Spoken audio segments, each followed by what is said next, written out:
The National Weather Service in Rapid City has issued a high wind warning for Pennington, Lawrence, Custer and Meade counties in South Dakota until 6 p.m.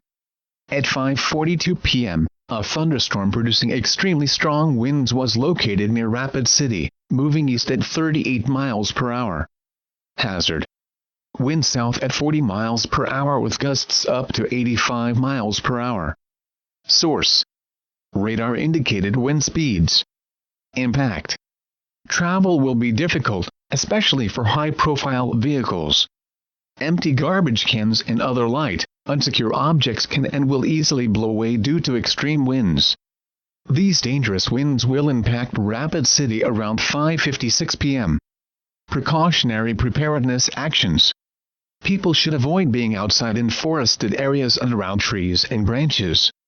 If possible, remain in the lower levels of your home during the windstorm, and avoid windows. Use caution if you must drive.